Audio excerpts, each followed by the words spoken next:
श्रीगुरुभ्यो नमः। हरिः ओम्।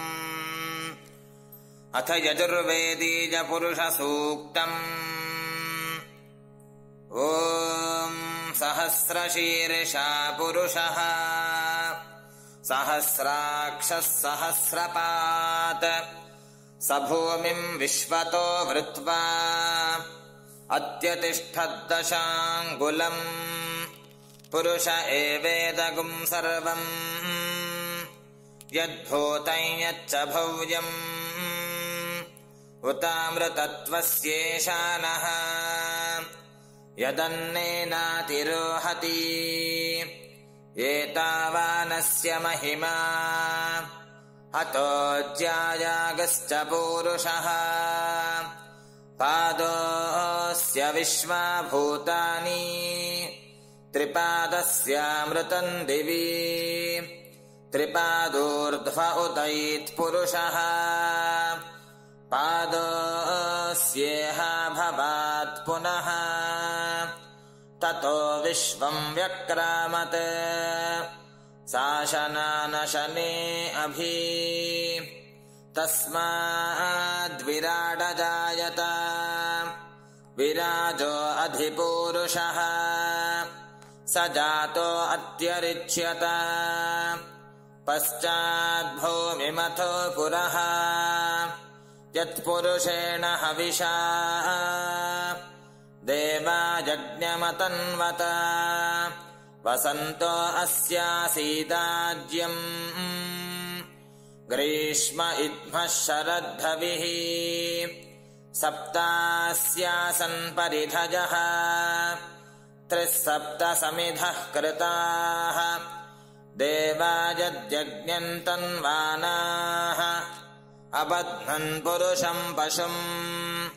तं यज्ञम् बर्हिषि प्रोक्षन् पुरुषम् जातमग्रतः तेन देवा अयजन्त साध्याऋषजश्च ये तस्माद्यज्ञात् सर्वहुतः संहृतम् वृषदाद्यम् पशुगस्तागश्चक्रे वाजव्यान् आरण्यान् ग्राम्याश्च ये तस्माद्यज्ञात् सर्वहुतः ऋचः सामानि जज्ञिरे छन्दागुंसि जज्ञिरे तस्मात् यजुस्तस्मादजायत तस्मादश्वा अजायन्त ये केचोभजादतः गावो हजज्ञिरे तस्मात् तस्माज्जाता अजावयः यत्पुरुषम् यदधुः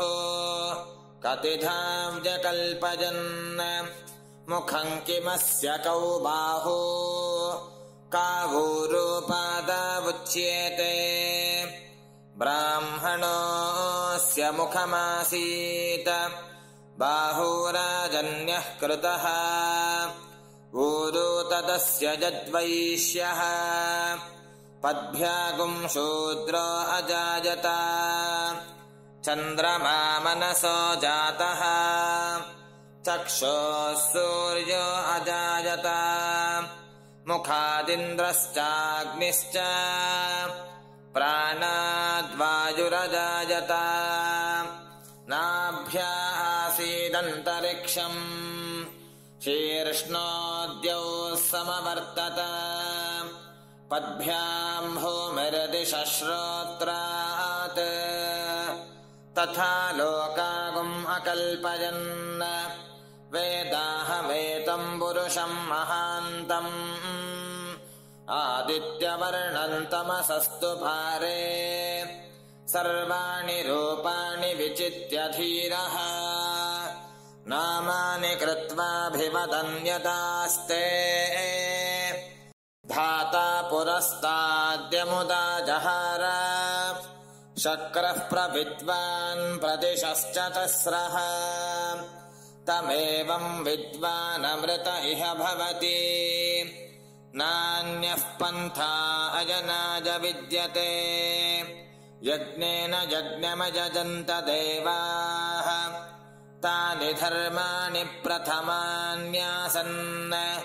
ते हनाकं महिमानः सचन्ते यत्र पूर्वे साध्याः सन्ति देवाः अद्भ्यः सम्भूतः पृथिव्यैरसाच्च विश्वकर्मणः समवर्तताधि तस्य त्वष्टा विदधद्रूपमेति तत्पुरुषस्य विश्वमाजानमग्रे वेदाहमेतं पुरुषं महान्तम् आदित्यवर्णं तमसः परस्तात् तमेवं विद्वानमृत इह भवति नान्यः पन्था विद्यते जनाय प्रजापतिश्चरति गर्भे अन्तः अजायमानो बहुधा विजायते तस्य धीराः परिजानन्ति योनिम् मरीचीनां पदमिच्छन्ति वेधसः यो देवेभ्य आतपति यो देवानां पुरोहितः पूर्वो यो देवेभ्यो जातः नमो रुचाय ब्राह्मये रुचं ब्राह्मं जनयन्तः देवा अग्रे तदब्रुवन् यस्त्वैवं ब्राह्मणो विद्यात् तस्य देवा असन्वशे ह्रीश्च ते लक्ष्मीश्च पत्न्यौ अहोरात्रे पार्श्वे नक्षत्राणि रूपम् अश्विनौ व्यात्तम् इष्टं मनीषाणा अमुं मनीषाणा सर्वं मनीषाणा तच्छयोरावृणीमहे गातुं यज्ञाय गातुं यज्ञपतये दैवी स्वस्तिरस्तु नः स्वस्तिर्मानुषेभ्यः ऊर्ध्वं जिगातु भेषजम् शन्नो अस्तु द्विपदे शं चतुष्पदे ॐ शान्तिः शान्तिः शान्तिः हरिः ॐ